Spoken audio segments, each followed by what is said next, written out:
کہ میں اس انتظار میں ہوں کہ آدم ابو البشر ہے، وہ مصلی امامت میں فائز ہوں گے، جناب ابراہیم جد اعلیٰ ہے، وہ مصلی امامت میں فائز ہوں گے۔ کہتے اسی سوچو کی جان میں تھا کہ جناب جبریل نے مجھے پکڑا، مصلی امامت میں لا کے کر دیا، کہا مصطفیٰ آج سارے اپنے اپنے مقام میں بڑے اعلیٰ ہے، لیکن جو شان اللہ آپ کو عطا کرنے لگا ہے یہ شان نہ آدم کی ہے نہ جناب ابراہیم کی ہے۔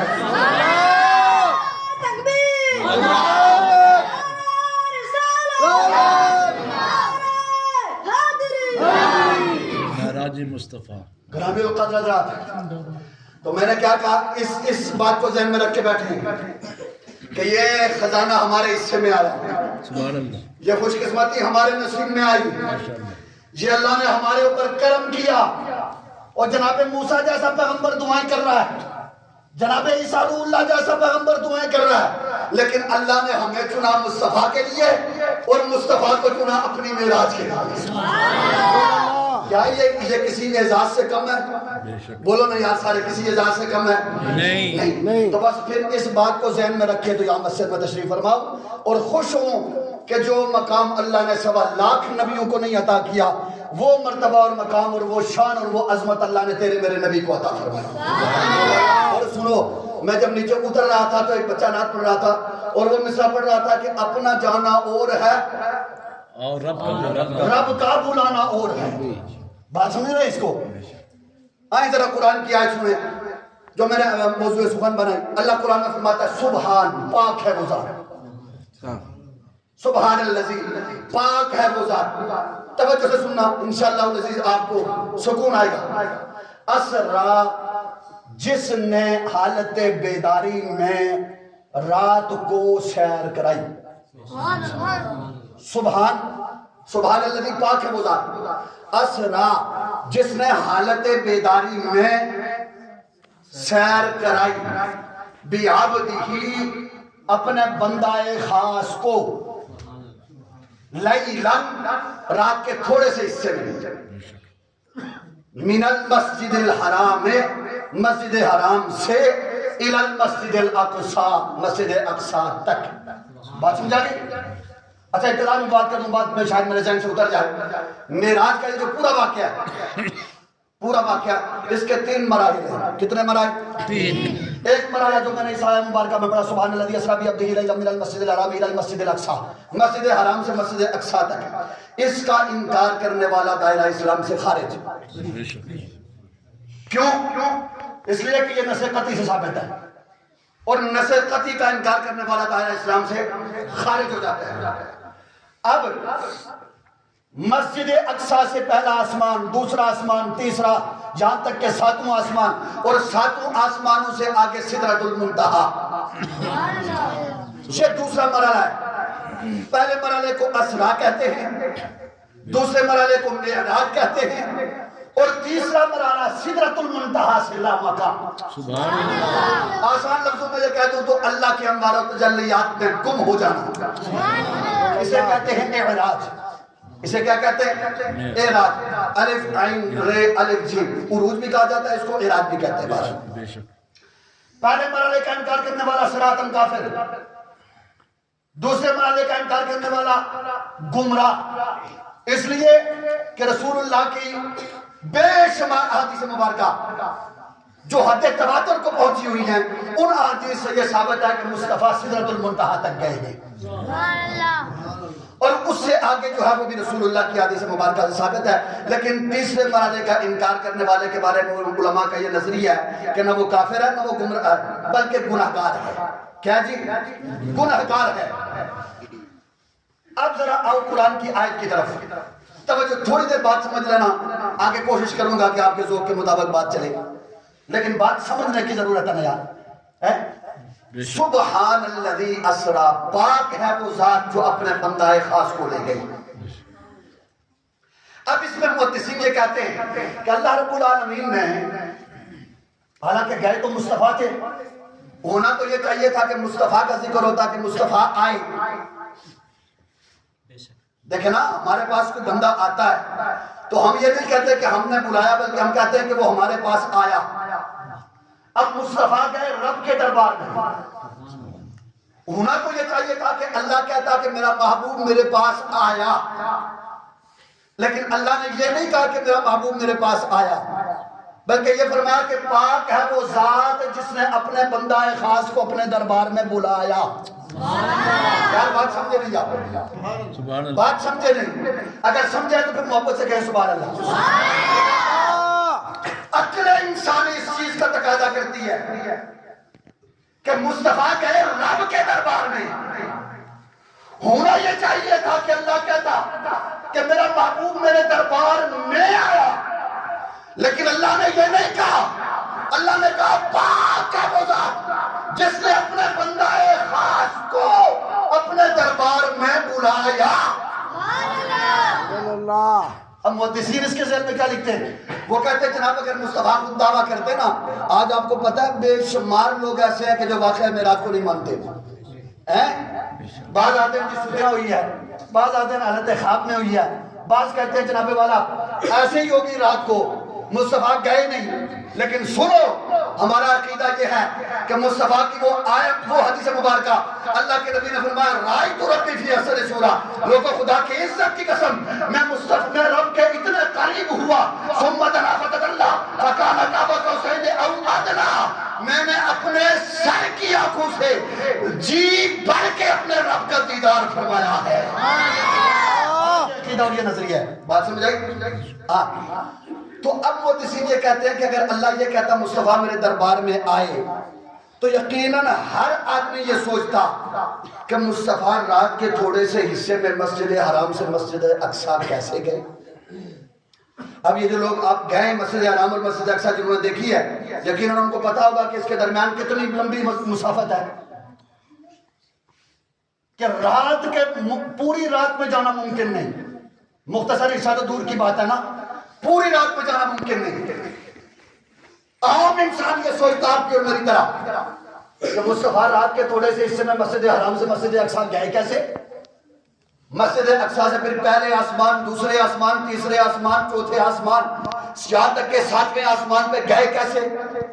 پھر اگر 7ویں آسمان تک چلے گئے تو پھر سدرۃ المنتہا کیسے پہنچے؟ پھر سدرۃ المنتہا سے لامکاں کیسے پہنچے؟ لامکاں سے پھر عرش الہی گئے کیسے؟ عرش الہی سے رب کا دیدار کرنے کے بعد پھر جنت اور جہنم کو دیکھا، اور جنت اور جہنم کو دیکھنے کے بعد رات کے اسی تھوڑے حصے میں واپس آئے کیسے؟ اب یہ اعتراض تو ہے نا، سوال بنتا ہے۔ محدثین یہ کہتے ہیں کہ اللہ نے لفظ سبحان کہہ کر اس ساری بات کا ازالہ کر دیا کہ اگر مصطفیٰ کہتے کہ میں گیا تو معترض اعتراض کرتا، معترض کے ذہن میں سوال اٹھتا، ہر آدمی یہ خیال کرتا کہ مصطفیٰ اتنے تھوڑی دیر میں کیسے اتنی بلندیوں پر گئے، لیکن اللہ نے لفظ سبحان کہہ کے یہ بتا دیا کہ زمانے والوں تمہیں سوچنے کی ضرورت نہیں ہے، جو رب کون کہہ کے ساری کائنات کو بنا سکتا ہے وہ رب رات کے تھوڑے سے حصے میں اپنے محبوب کو اپنے دربار میں بلا سکتا ہے۔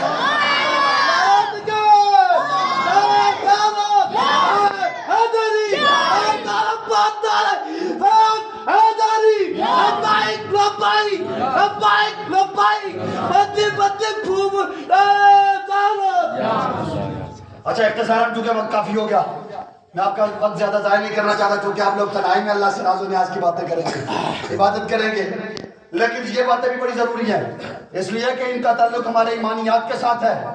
آج مختلف قسم کے بےہودہ قسم کے سکالرز، بے غیرت قسم کے سکالرز جو بظاہر پڑھے لکھے ہیں، پڑھا لکھا ہونا اور بات ہے، اللہ کا فضل ہونا اور بات ہے۔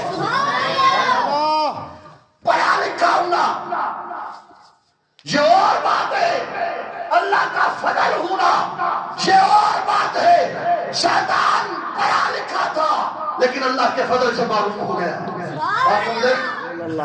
اور عبد القادر بنسبت شیطان چونکہ فرشتوں کا سردار تھا، فرشتوں کا سردار تھا، اتنے پڑھے نہیں تھے اس کے مقابلے میں، بعد میں اللہ نے ان کو بھی بے بہائی کا عطا فرمایا، بعد میں شیطان کا رتبہ کم ہو گیا اس لیے کہ وہ لائن ہو گیا، لیکن جب تک وہ ملائکہ کے سردار تھے اس وقت تک اس کے مقابلے میں کسی کے پاس علم نہیں تھا، لیکن ادھر اللہ کا فضل تھا ادھر اللہ کا غضب تھا۔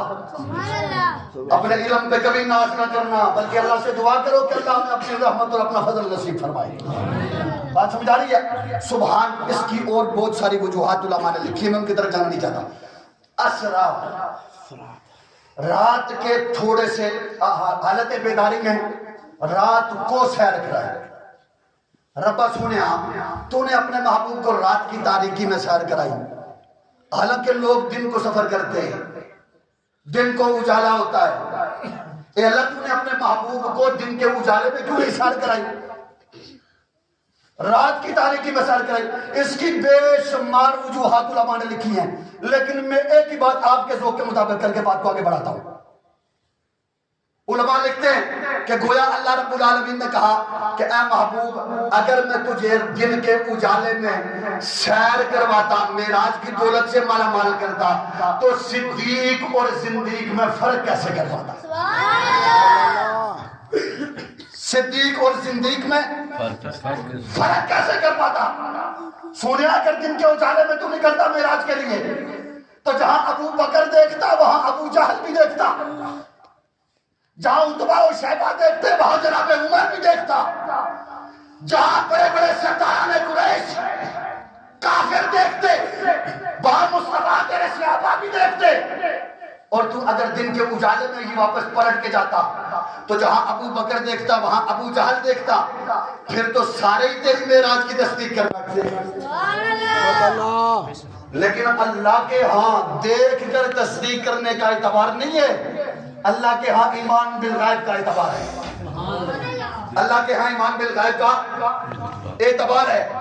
جنت ہم نے دیکھی، بولو بولو، جنت ہم نے دیکھی نہیں، جہنم ہم نے دیکھی نہیں، مصطفیٰ کو ہم نے دیکھا نہیں، اللہ کو ہم نے دیکھا، دیگر آسمانی کتابوں کو ہم نے دیکھا نہیں دیکھا۔ مصطفیٰ نے کہا ہم مان گئے، سونے آقا ہم نے نہ جنت کو دیکھا، نہ جہنم کو دیکھا، نہ رب کو دیکھا، نہ فرشتوں کو دیکھا، نہ ملائکہ کو دیکھا، نہ دیگر کتابوں کو دیکھا، نہ صحیفوں کو دیکھا۔ مصطفیٰ آپ نے کہا ہم سمجھ گئے، وَمَا يَنطِقُ عَنِ الْهَوَىٰ إِنْ هُوَ إِلَّا وَحْيٌ يُوحَىٰ۔ محبوب کے منہ سے نکلی ہوئی بات کبھی جھوٹی نہیں ہو سکتی، اس لیے کہ اپنی مرضی سے کچھ نہیں کہتے، اللہ کہتا ہے تو مصطفیٰ کہتے ہیں۔ بات سمجھا گی؟ یہاں تک بات سمجھا گی؟ اے میرے محبوب اگر دن کے اجالے میں تمہیں بلاتا تو صدیق اور زندیق میں فرق کیسے کر پاتا؟ جب تو نکلتا معراج کے لیے تو ابو بکر بھی دیکھتا، ابو جہل بھی دیکھتا۔ ایمان بالغیب کا تصور ختم ہو جاتا۔ سونیا اس لیے میں نے تمہیں رات کو بلایا۔ اب رات جب مصطفیٰ واپس آئے، جب رات کو مصطفیٰ معراج کی دولت سے نوازنے کے بعد واپس تشریف لائے، صبح مصطفیٰ کی معراج کے تذکرے ہو گئے، شرق و غرب ہر طرف مصطفیٰ کی معراج کے تذکرے شروع ہو گئے۔ ابو جہل کو پتا چلا تو کودنے لگ گیا، کفار کو پتا چلا تو خوشی میں سمان پائے کہ آج سے پہلے کبھی ابو بکر ہاتھ نہیں آیا۔ جب بھی مصطفیٰ کے بارے میں کوئی بات کرو تو ابو بکر رد کر دیتا تھا، آج ابو بکر کیسے رد کرے گا؟ اس لیے کہ عقل انسانی میں آنے والی بات ہی نہیں ہے کہ رات کے تھوڑے سے حصے میں مسجد حرام سے مسجد اقصیٰ سے یہ سارے معاملات کرنے کے بعد واپس صبح کا وقت ہے، دروازے پہ دستک ہوئی، ابو بکر نے پوچھا کون؟ کہا ابو جہل۔ کہا کیسے ہونا ہوا؟ کہا ابو بکر باہر تشریف لا۔ ابو بکر باہر چلے گئے۔ کہا اے ابو بکر جس محمد کا تو اے ابو بکر اگر کوئی آدمی یہ دعویٰ کرے کہ میں رات کے تھوڑے سے حصے میں مسجد حرام سے مسجد اقصیٰ گیا، وہاں سے ساتوں آسمانوں سے ہو کر اللہ سے ملاقات کرنے کے بعد جنت اور جہنم کا مشاہدہ کرنے کے بعد رات کے مختصر حصے میں واپس آیا، اے ابو بکر بتا کیا تو اس بات کو تسلیم کر لے گا یا نہیں؟ توجہ کرنا، اسے کہتے ہیں عاشق صادق، اسے کہتے ہیں محبت۔ ابو بکر نے تصدیق نہیں کی، لیکن ابو بکر نے انکار بھی نہیں کیا۔ کہا اے ابو جہل بتا تو صحیح کہنے والا کون ہے؟ کہا ابو بکر چھوڑ اس بات کو، پہلے یہ بتا کہ تیرا دل اس بات کو مانتا ہے یا نہیں؟ کہا ابو جہل اس وقت تک دل کوئی فیصلہ نہیں کر سکتا جب تک تو نے بندے کا نام نہیں بتایا۔ جب ابو جہل سمجھ گیا کہ ابو بکر بغیر نام سنے کوئی فیصلہ کرنے والا نہیں، کہا ابو بکر جس محمد کا تو نے کلمہ پڑھا ہے وہ محمد یہ دعویٰ کر رہا ہے۔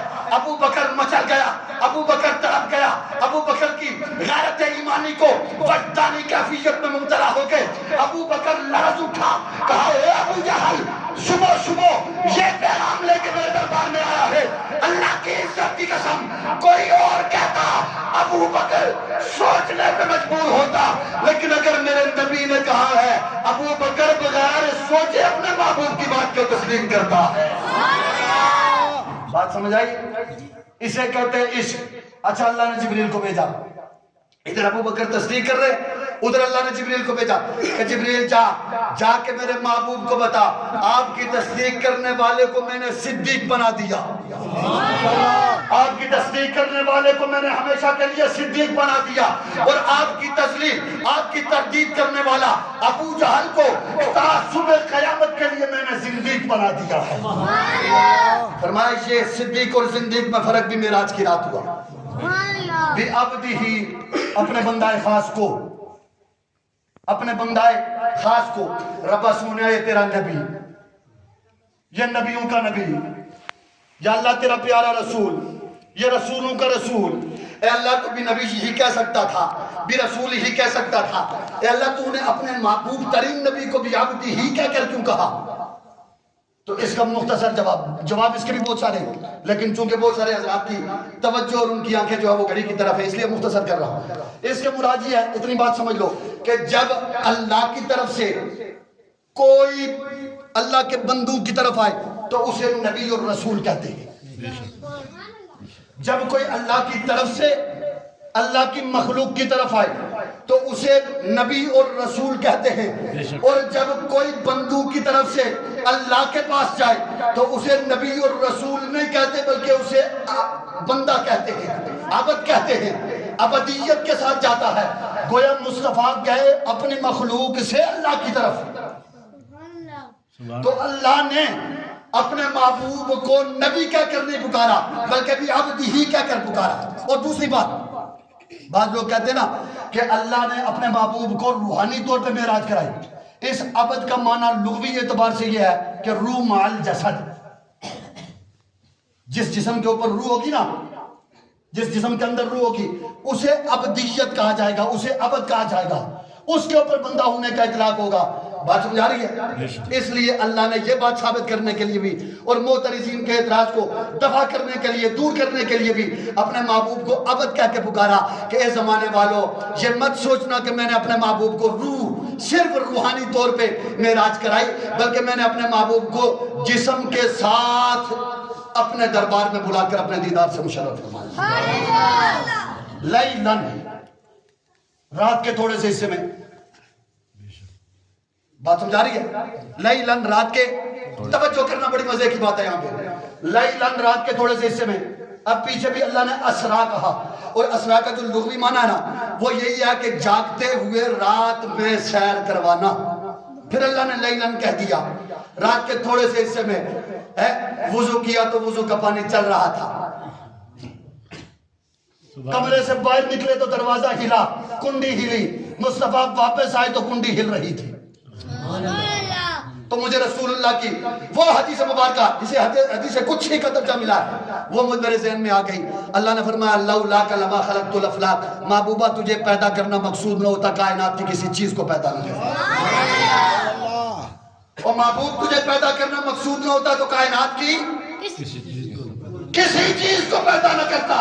تو میرے رب نے اس معراج کی رات یہ بات بھی ثابت کر کے دکھا دی کہ مصطفیٰ جب اس کائنات سے اوپر کی طرف اٹھے، کائنات جہاں پر تھی اللہ نے وہاں پر اس کائنات کو ساکت کر دیا۔ پانی چل رہا تھا، مصطفیٰ نے زمین کو چھوڑا، اوپر کی طرف اٹھے، وہ پانی وہاں پہ رک گیا۔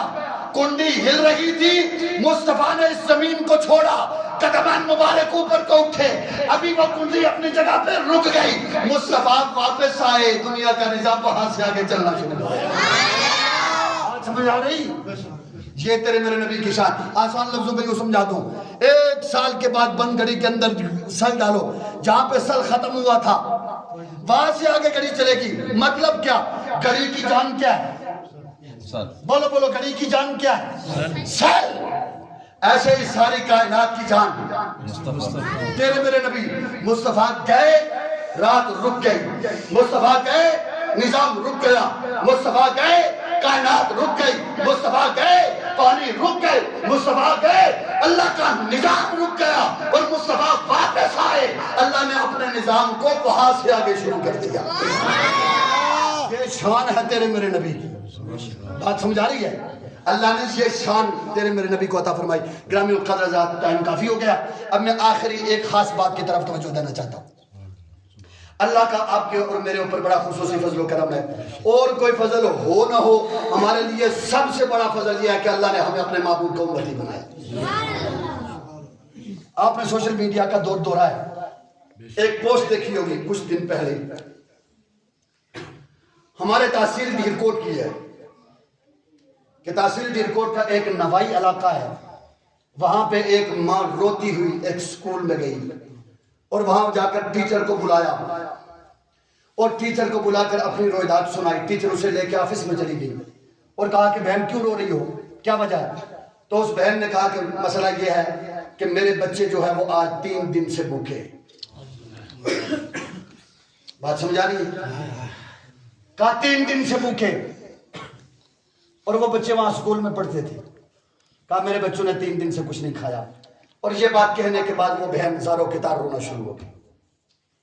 وہ ٹیچر کہتی ہے کہ میرے پاس جو کچھ بھی اسباب تھے، میں نے اپنے اسباب اپنی آمدن کے حساب سے اس بہن کی معاونت کی، ان بچوں کو بھی لا کے کھلایا۔ یاد رکھو میرے رسول کے غلام ہو، خدا کی عزت کی قسم، ہم نے اپنے منصب کو نہیں پہچانا، ہم نے اپنے مقام کو نہیں پہچانا، ہم نے اپنی شان اور اپنے مرتبے کو نہیں پہچانا کہ اللہ نے ہمارے اوپر کتنا بڑا کرم کیا، اور کرم سارے کے سارے مصطفیٰ کے صدقے سے ہوئے۔ بات سمجھ آ رہی ہے؟ میں آپ کو بتاؤں، آج آپ اور میں بھی مسلمان کہتے ہیں اپنے آپ کو نا، ہم مسلمان ہیں نا الحمدللہ، لیکن ذرا دیکھو ذرا اپنے ان اصحاب پیغمبر کی مسلمانیت کو اور اپنی مسلمانیت کو۔ میں ایک چھوٹی سی بات کرنے لگا ہوں کہ جب مہاجرین صحابہ ہجرت کر کے تو مصطفیٰ کے دربار میں گئے، تو اللہ کے نبی نے کیا اعلان کیا؟ کہو میرے انصار صحابہ، یہ مہاجر ہجرت کر کے آئے، فلہذا تم اس طرح کرو کہ ایک مہاجر ایک انصاری کو اپنا بھائی بنا لے، اور مہاجر کے پاس جو چیز ہے وہ آدھی تقسیم کر کے اپنے مہاجر بھائی کو دے دے۔ انصاری کے پاس جو چیز زیادہ ہے وہ آدھی کر کے اپنے مہاجر بھائی کو دے دے۔ چنانچہ اللہ کے نبی نے ایک مہاجر کا ہاتھ پکڑا، ایک انصاری کے ہاتھ میں دیا، ایک مہاجر کا ہاتھ پکڑا، ایک انصاری کے ہاتھ میں دیا، ایک مہاجر کا ہاتھ پکڑا، ایک انصاری کے ہاتھ میں دے دیا، دونوں کو آپس میں بھائی بھائی بنا دیا۔ اب انصاری نے اپنا آدھا مال مہاجر کو دے دیا، سارے آپس میں تقسیم ہو گئے، بھائی بھائی بن گئے۔ ایک انصاری صحابی بچ گئے، ایک انصاری صحابی بچ گئے کہ جن کا بھائی کوئی مہاجر نہ بچا، مہاجر ختم ہو گئے، انصاری ایک صحابی رہ گیا۔ توجہ کرنا، میرے مصطفیٰ نے جب اس انصاری صحابی کو دیکھا نا تو آنکھوں سے آنسوں کی لڑیاں جاری ہیں۔ یہ ہے مسلمانیت۔ اس انصاری کو پتا تھا کہ اگر مہاجر کا ہاتھ میرے ہاتھ میں آ گیا تو میں نے ایک اجرائی سے دینا پڑے گا۔ اس انصاری کو پتا تھا کہ اگر میرے پاس 2 چارپائی ہیں تو 1 چارپائی اپنے اس مہاجر بھائی کو دینی پڑے گی۔ اس انصاری کو پتا تھا کہ میرے پاس جو جائیداد ہے، جو مال ہے، جو پراپرٹی ہے، اگر اس مہاجر کا ہاتھ میرے ہاتھ میں آ گیا تو میں نے آدھی پراپرٹی، آدھی جائیداد اس کو دینی ہے۔ لیکن اس کے باوجود یہ سب کچھ سمجھتے ہوئے آنکھوں سے آنسوں کی لڑیاں جا رہی ہیں۔ اللہ اکبر، قربان نہ جائے صحابہ کرام کی زندگیوں پہ، سبحان اللہ، قربان نہ جائے ایسی عظیم نفوس قدسیہ پہ کہ سب کچھ جانے کا پتا ہے کہ میرے ہاتھ سے جائے گا، لیکن مہاجر بھائی نہ ملنے پہ رو رہے۔ میرے مصطفیٰ متوجہ ہوئے، کہا اور کوئی نہیں، وہ صحابی کون تھے؟ وہ آپ کے اور میرے جناب علی المرتضیٰ کی ذات تھی۔ سارے گاؤں چیا ہو سبحان اللہ۔ میرے مصطفیٰ نے کہا علی کیوں رو رہے ہو؟ آقا آپ نے ایک مہاجر کا ہاتھ انصاری کے ہاتھ میں دیا، ایک مہاجر کا ہاتھ ایک انصاری کے ہاتھ میں دے دیا، وہ بھائی بھائی بن گیا۔ آقا میرے لیے کوئی مہاجر نہیں بچا۔ میرے مصطفیٰ نے جب اپنے غلام کا یہ جذبہ دیکھا نا، یہ اظہار دیکھا، یہ قربانی دیکھی، یہ محبت دیکھی، اور یہ مصطفیٰ کی تعلیم کا اثر دیکھا، میرے مصطفیٰ مچل گئے، خوش ہو گئے۔ کہا علی آج میں تمہیں اس جذبے کی وجہ سے وہ عزت دینے لگا ہوں کہ جو ابو بکر کو نہ ملی، نہ عمر کو ملی، نہ عثمان کو ملی، نہ جناب والا کسی اور صحابی کو ملی۔ آقا وہ کیا؟ کہا تیرے لیے کوئی مہاجر نہیں بچانا، کان نہیں بچا۔ کہا تیرا کوئی بھائی نہیں بنا، کان نہیں بنا۔ میرے مصطفیٰ نے کہا یا علی انت اخی فی الدنیا والآخرہ، اے علی میں محمد ہو کے کہتا ہوں تو دنیا میں بھی میرا بھائی ہے، آخرت میں بھی محمد کا بھائی ہے۔ لیکن یہ شانیں اس کو عطا ہوتی ہیں جس کے اندر جذبہ ایثار ہو۔ اللہ یہ عظمتیں ان کو عطا کرتا ہے جن کے اندر محبت ہو، جن کے اندر قربانی کا ایک درد ہو۔ آج ہمارے پڑوس میں خدا کی عزت کی قسم آپ ذرا غور سے دیکھو، قریب جا کے دیکھو، کسی کو کھجلا کے دیکھو، کسی کے حالات کو پرکھ کے دیکھو۔